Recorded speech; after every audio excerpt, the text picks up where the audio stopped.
কত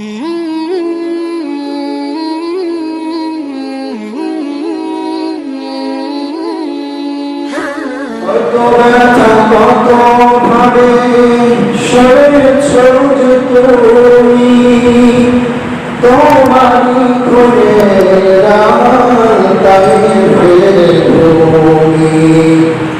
ফেরেশতা এসে যায় ধ্বংসের হুকুম, লৌহ মাখা মুহাম্মদ প্রাণেতে হাসর।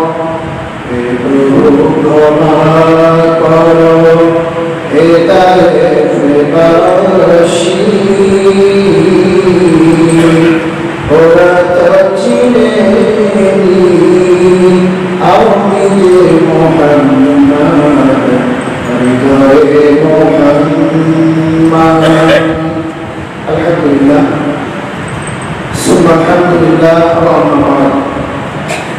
প্রশংসা আদায় করছি আল্লাহ সুবহানাহু ওয়া তাআলার দরবারে, যে মহান মালিক আজকে পবিত্র জুমার দিনে দুনিয়ার সকল স্থিতিকে উপেক্ষা করে তাকে সারাদিন তার ঘরে আসার এবং তার হুকুম পালন করবার সুযোগ এবং সৌভাগ্য দান করেছেন।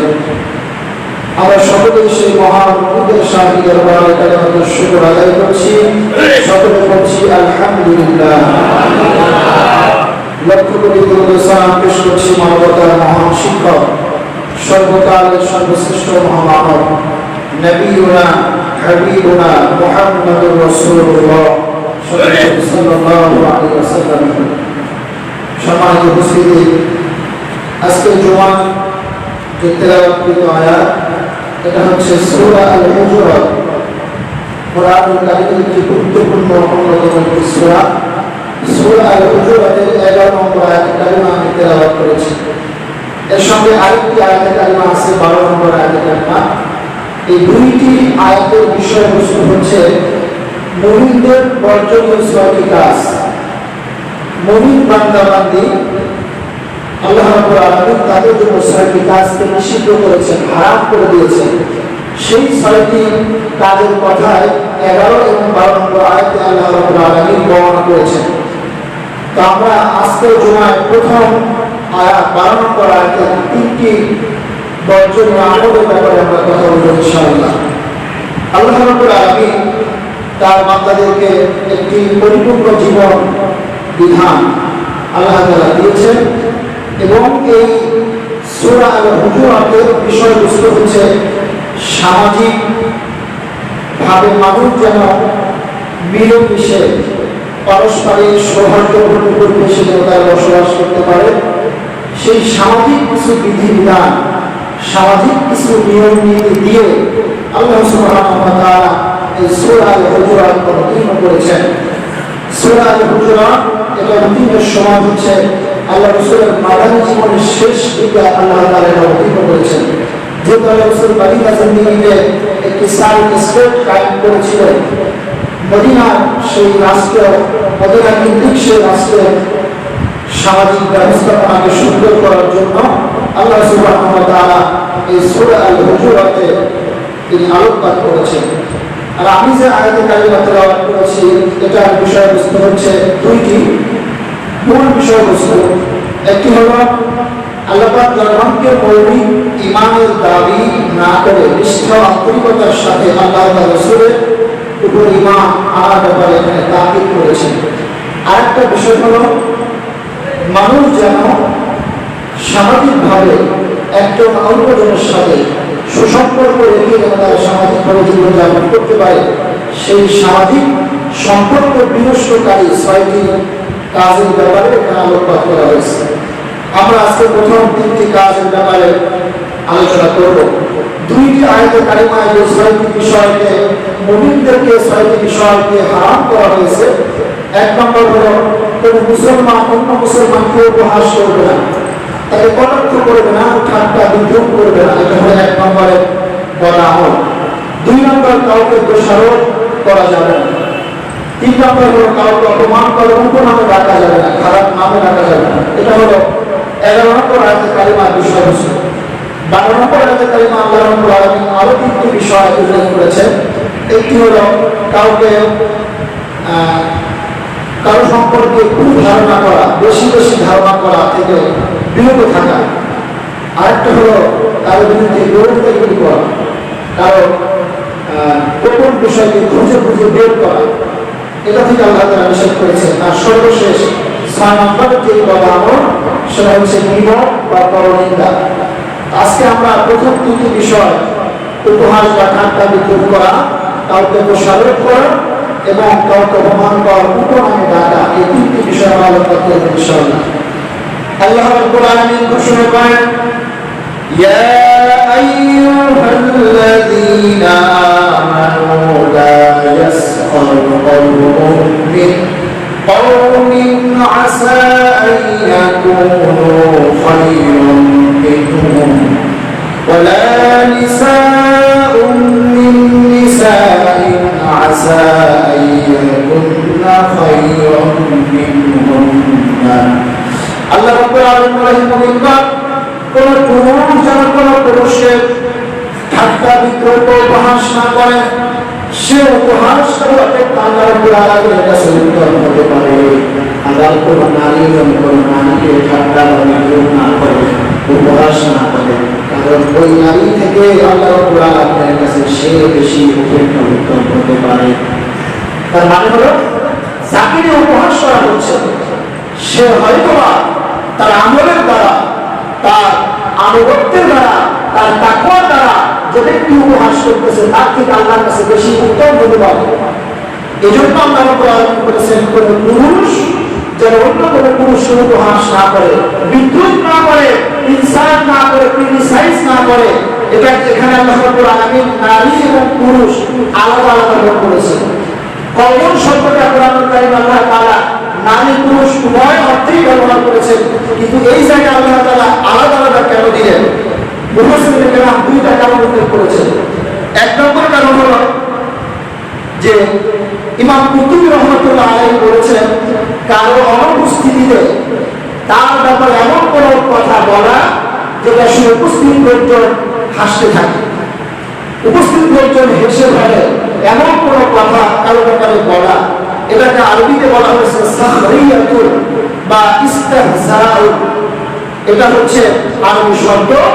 এটা যেমন মুখে বলা যায়, তেমন শারীরিকভাবে বিভিন্ন অঙ্গ প্রত্যঙ্গের ভঙ্গিমা দিয়েও একজনকে উপহাস করা যায়, বিদ্রুপ করা যায়, অথবা কর্মকাণ্ডের মাধ্যমেও আরেকজনকে উপহাস করা যায়, তাকে বিদ্রুপ করা যায়, তাকে লজ্জা দেওয়া যায়, তাকে হেয় প্রতিপন্ন করা যায়। এই কাজগুলি করা থেকে এখানে দুইটা বিষয় উল্লেখ করা হয়েছে। তার কারণ হলো, প্রথম কারণ হলো সাখরিয়াতুন, ঠাট্টা বিদ্রুপ বা উপহাস, এটার গুরুত্ব বোঝানোর জন্য, এটা যে কত বড় নিকৃষ্ট হারাম, এটা কত বড় একটা জঘন্য কাজ, এটা বোঝানোর জন্য আল্লাহ রাব্বুল আলামিন এখানে নারী এবং পুরুষদেরকে আলাদা আলাদা ভাবে নসিহত করেছেন। পুরুষদেরকে আলাদা করেছেন, তবে পুরুষদের করে পুরুষের উপহাস না করে, ঠাট্টা বিদ্রুপ না করে, তাকে ইনসাল্ট না করে, তার কোনো কাজকে উল্লেখ করে তাকে লজ্জা না দেয়, তাকে হেয় প্রতিপন্ন না করে। আবার আলাদাভাবে আল্লাহ তাআলা নারীদের কথা এখানে বললেন। তার মানে হলো, আমরা যে বিষয়টার গুরুত্ব বোঝাতে চাই সেটাকে আমরা বারবার বলি। আমরা যাকে গুরুত্ব বোঝাতে চাই তাকে এই কথাটা আমরা বারবার বলি, যেন সে গুরুত্ব বুঝে। আল্লাহ সুবহানাহু ওয়া তাআলা ঠিক একই পদ্ধতি অবলম্বন করেছেন মানুষকে এই বিষয়ে গুরুত্ব বোঝানোর জন্য। এখানে নারী এবং পুরুষ আল্লাহ তাআলা আলাদা আলাদা বর্ণনা করেছেন। এটা হচ্ছে একটা কারণ। আরেকটা কারণ হলো ঠাট্টা বিদ্রুপ, এটা নিষিদ্ধ কাজ এবং এটা করতে হলে এক জায়গায় হওয়া লাগে। নারী পুরুষ আলাদা কেন করা হয়েছে? নারী পুরুষের অবাধ মেলামেশা ইসলাম সমর্থন করে না। ইসলাম এটাকে সমর্থন না করার কারণে আর ঠাট্টা বিদ্রুপগুলো তখনই হয় কেবল এক জায়গায় মানুষ একত্রিত হয়, এক জায়গায় যখন জমাট করতে হয় তখনই ঠাট্টা বিদ্রুপের বিষয়গুলো চলে আসে। এজন্য আল্লাহ রাব্বুল আলামিন যেহেতু নারী পুরুষের অবাধ মেলামেশা ইসলাম সমর্থন করে না, সেহেতু এখানে ইন্ডিভিজুয়াল আল্লাহ তাআলা নারী ও পুরুষের কথা আলাদা আলাদাভাবে বলেছে। এটা যেন তারা বুঝতে পারে যে নারী পুরুষ যেমন একত্রিত হওয়া যাবে না, তেমনি ভাবে একত্রিত হয়ে কাউকে উপহাস করা যাবে না, কাউকে কটাক্ষ করা যাবে না। কারণ এই আয়াতের স্মারক শুধু এটা, এমন কোন মানুষকে যদি আমি তদন্ত করি যে মানুষটা তার আমলের কারণে, তার ইখলাসের কারণে, তার খাসিয়তের কারণে, তার তাকওয়া অবলম্বন করার কারণে আমার থেকে আল্লাহ রাব্বুল আলামিনের কাছে বেশি প্রিয় হতে পারে, আমি এটা নামও যদি থাকতে পারি, তাকে যদি আমি উপহাস করি, তাহলে কবিরা গুনাহ আমার নামে আল্লাহ রাব্বুল আলামিন আমার নামে কবিরা গুনাহ লেখা হবে। এজন্য আল্লাহ রাব্বুল আলামিন বলেছেন খায়রুম মিনহুম, তোমার থেকে সে উত্তম হতে পারে। আর মহিলাদের ক্ষেত্রে বলেছেন খায়রুম মিনহুন্না, তোমার থেকে সে উত্তম হতে পারে। সুতরাং তোমরা একটু অপরকে উপহাস করো না। তার চেহারা খারাপ হতে পারে, একজন কালো হতে পারে, একজন বেটে হতে পারে, একজন অন্ধ হতে পারে, বোবা হতে পারে, তার শারীরিক অনেক কুমিচ্ছুরি থাকতে পারে, কিন্তু তাকে যদি তোমরা এই বিষয়গুলো সামনে তাকে যদি লজ্জা দাও, তাকে যদি কটাক্ষ করো, তাহলে নিশ্চয় তোমাদের আমল নয় গুরুতর গুনাহ আল্লাহ রাব্বুল আলামিন লিখবেন, ফেরেশতারা লিখবেন। এটা বোঝানোর জন্য ছোট্ট একটি ঘটনা। মানুষ তার চেহারা, তার বাহ্যিক বেশভূষা দিয়ে আল্লাহ এবং আল্লাহ রাসূল বিচার করেন না। তার অন্যতম একটা দৃষ্টান্ত হচ্ছেন সাইয়েদনা হযরত বেলাল রাদিয়াল্লাহু তাআলা। আমরা জানি হযরত বেলালের চেহারা এতটাই কালো ছিল, যেই কালো আমাদের বর্তমান সমাজে দেখা যায়। এতটাই কালো ছিল হযরত বেলাল রাদিয়াল্লাহু তাআলা, যার কালোর মতো কালো বর্তমান পৃথিবীতে খুব কম দেখা যায়। শুধু কালো নয়, তার ঠোঁটগুলো ছিল ঝোলা, তার দাঁতগুলো ছিল এলোমেলো। শুধু তাই নয়, তিনি কথাগুলো বলতে কথাও শুদ্ধভাবে বলতে পারতেন না। হাদিস শরীফ সাক্ষী, মদিনা মসজিদে নববীর ইমাম হলেন বিশ্বনবী মুহাম্মদুর রাসূলুল্লাহ সাল্লাল্লাহু আলাইহি ওয়াসাল্লাম। আর ওই মসজিদের মুয়াজ্জিন হলেন সাইয়েদনা হযরত বেলাল রাদিয়াল্লাহু তাআলা। হযরত বেলালের আযান শুদ্ধ হয় না, আশহাদুল কালা আশহাদু বলে। আমাদের দেশে যখন সাহাবাদের মধ্যে মানুষ সালাম যখন দেয়, আপনারা খেয়াল করবেন, তারা আসসালামু আলাইকুম বলতে পারে, বলে আসসালামু আলাইকুম। মনে হয় যে গালি দিল, সালাম দেওয়ার পরিবর্তে মনে হলো সেজন্য আমাদের গালি দিল, আসসালামু আলাইকুম। এটা হচ্ছে তাদের উচ্চারণের অঞ্চলগত একটা অভ্যাস। ঠিক তেমনি ভাবে হযরত বেলাল রাদিয়াল্লাহু তাআলা তিনি আশহাদুর জায়গায় আসহাবু বলতেন। তার উচ্চারণটা সঠিক না হওয়ার কারণে সাহাবা একরাম আল্লাহ রাসূলকে বললেন, ইয়া রাসূলুল্লাহ, বেলালের আযান শুদ্ধ হয় না। আল্লাহ রাসূল সাহাবাদের কথা রাখতে গিয়ে হযরত বেলালকে ঈশান নামাজে পড়ে বললেন, বেলাল, এখন থেকে তোমাকে আযান দিতে হবে না, নতুন মুয়াজ্জিন নিয়োগ করা হয়েছে। হযরত বেলাল রাদিয়াল্লাহু তাআলা আল্লাহ রাব্বুল আলামিন তাকে কতটা পছন্দ করেছেন একটু খেয়াল করেন। চেহারা খারাপ, তার ঠোঁট টুকে ছোড়া, তার পুরো চেহারা ভালো না, তার মুখের উচ্চারণগুলো ভালো না, এমন একটা মানুষ দুনিয়ার চোখে কালো বিলাল। আল্লাহ রাসূলের কথা শোনার পরে ভারাক্রান্ত মন নিয়ে বাড়িতে চলে গেলেন। সারা রাত কন্দন করতে করতে তাহাজ্জুদের সালাত আদায় করে সিজদায় কুরআনের দরবারে ফরিয়াদ করে বললেন, রব্বুল আলামিন, আমার চেহারা কালো এর জন্য আমি দায়ী না, তুমি আমাকে কালো বানিয়েছো, আমার ঠোঁট টুকে ছোড়া এর জন্য আমি দায়ী না, তোমার সৃষ্টি, আমার দাঁত করে এটা তোমার সৃষ্টি, আমার ভাষা শুদ্ধ নয়, আমি ভালো উচ্চারণ করতে জানি না, এটাও তোমার সৃষ্টি। সুতরাং তোমার সৃষ্টিকে ভুল করে আমাকে যারা মসজিদের মুয়াজ্জিন থেকে বাদ দিল, আমি তোমার দরবারে মামলা দিলাম, তুমি ফয়সালা করে দিও। হযরত বেলাল রাদিয়াল্লাহু তাআলা দোয়া করেছেন, আল্লাহ রাব্বুল আলামিন আরশে আজিমে দোয়া কবুল হয়ে গিয়েছে। হযরত বেলাল কত বড় একটা মুত্তাকি মানুষ, মনের মধ্যে আল্লাহর ভয় থাকার কারণে আল্লাহ রাব্বুল আলামিন তার দোয়াকে মঞ্জুর করে নিয়েছেন। পরদিন ফজরের নামাজের আযান হলো, সাহাবারা বসে আছেন বিশ্বনবী সহ, কিন্তু আজকে আর নবীদের আকাশ ফর্সা হয় না। এমন অবস্থায় হযরত জিবরাইল আলাইহিস সালাম এসে বললেন, ইয়া রাসূলুল্লাহ, আজকে কি মদিনার মসজিদে ফজরের আযান হবে না? আল্লাহ রাসূল ডেকে বললেন, জিবরাইল, আযান তো হয়ে গেছে অনেক আগে। হযরত জিবরাইল ডেকে বললেন, ইয়া রাসূলুল্লাহ, কে আযান দিল? প্রতিদিন বেলালের আযান শুনেন, আকাশের ফেরেশতারা তার রবে সিজদা করা শুরু করেন।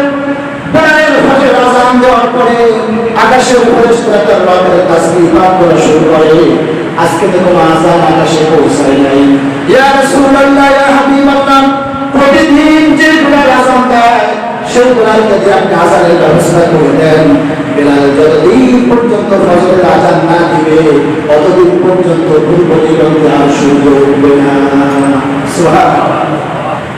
আল্লাহ রাব্বুল আলামিন এখানে বেলালের চেহারাকে প্রাধান্য দেন নাই, হযরত বেলালের বাহ্যিক বেশভূষাকে আল্লাহ তাআলা প্রাধান্য দেন নাই, হযরত বেলালের তাকওয়াটাকে আল্লাহ তাআলা প্রাধান্য দিয়েছেন। এটা শুধু আবেগ দিয়ে কথা নয়, আল্লাহ রাব্বুল আলামিন বলেন ইন্না আকরামাকুম ইনদাল্লাহি আতকাকুম। আল্লাহ তাআলা বলেন তোমাদের মধ্যে সবচেয়ে আমার কাছে বেশি সম্মানিত ওই ব্যক্তি যার অন্তরের মধ্যে আমি আল্লাহ রাব্বুল আলামিনের ভয় বেশি। সুবহানাল্লাহ। এজন্য এক নম্বরের বিষয় হলো কাউকে উপহাস করা যাবে না, কাউকে বিদ্রুপ করা যাবে না, ঠাট্টা করা যাবে না, তার বাহ্যিক বেশভূষা দেখে কাউকে ছোট করা যাবে না। এটা হলো মুমিনের এক নম্বর কাজ। যেহেতু আল্লাহ রাসূল মানুষের ইসলামের শরীয়তে মানুষের বাহ্যিক বিষয়টাকে আল্লাহ রাসূল বেশি প্রাধান্য দেন নাই। আল্লাহ রাসূল বলেছেন ইন্নাল্লাহা লা ইয়ানজুরু ইলা সুওয়ারিকুম ওয়া আমওয়ালিকুম ওয়ালাকিন ইয়ানজুরু ইলা কুলুবিকুম ওয়া আমালিকুম।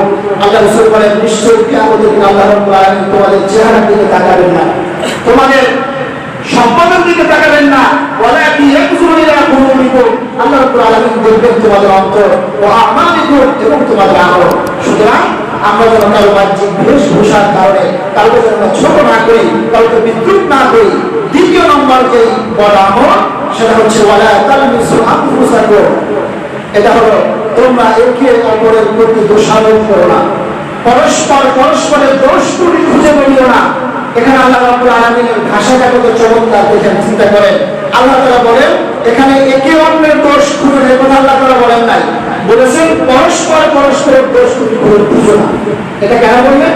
কারণ হলো আপনি যখন একজনের দোষ খুঁজবেন তখন ওই ব্যক্তিও আপনার দোষ খোঁজা শুরু করবে। আপনি তার দোষ খোঁজার মধ্যে দিয়ে তাকে আপনি আপনার নিজের দোষ খুঁজতে সহযোগিতা করেছেন, সুযোগ তৈরি করে দিয়েছেন। এজন্য আল্লাহ রাব্বুল আলামিন এখানে চমৎকার ভঙ্গিমায় চমৎকার আচরণ ভঙ্গিতে আল্লাহ তাআলা বলেন লা ইয়ালমিসু আনফুসাকুম। তোমরা পরস্পরের দোষ ত্রুটি খুঁজে বেরিও না, পরস্পরকে দোষারোপ করো না, একজন আরেকজনের ত্রুটি বিচ্যুতি খুঁজে বের করো না। এটা আল্লাহ রাব্বুল আলামিন খুব চূড়ান্তভাবে নিষিদ্ধ ঘোষণা করেছেন, কারণ এর দ্বারা পারস্পরিক সম্পর্ক নষ্ট হয়।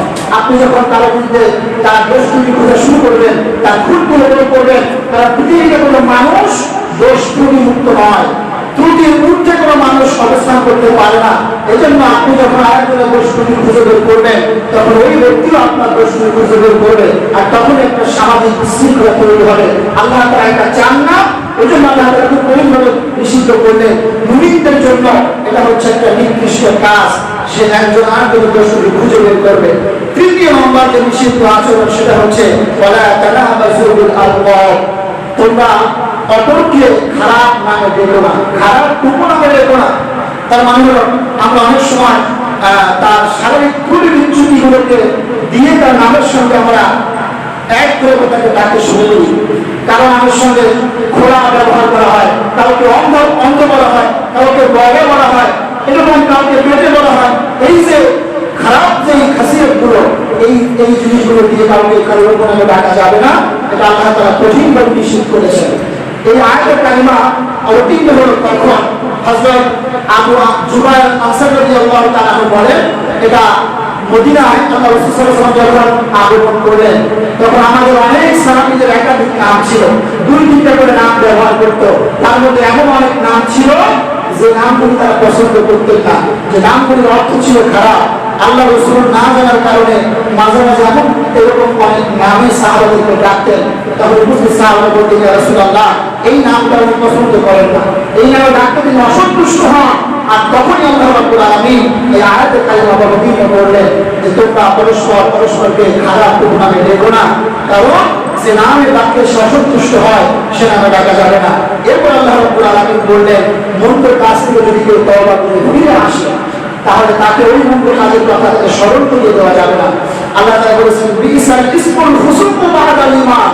যদি কোনো ব্যক্তি খারাপ থেকে ফিরে ঈমানের পথে আসে, যেমন জিনাখোর, মদখোর, জুয়াখোর, সুদখোর, এই রকমের ঘুষখোর, বিভিন্ন খারাপ কাজে লিপ্ত ব্যক্তি যদি ওই খারাপ কাজগুলো ছেড়ে দিয়ে যদি ভালো হয় তাহলে তাকে ওই বিষয়গুলো স্মরণ করিয়ে দেওয়া যাবে না, তাকে ওই বিষয়গুলো তার সামনে আনা যাবে না।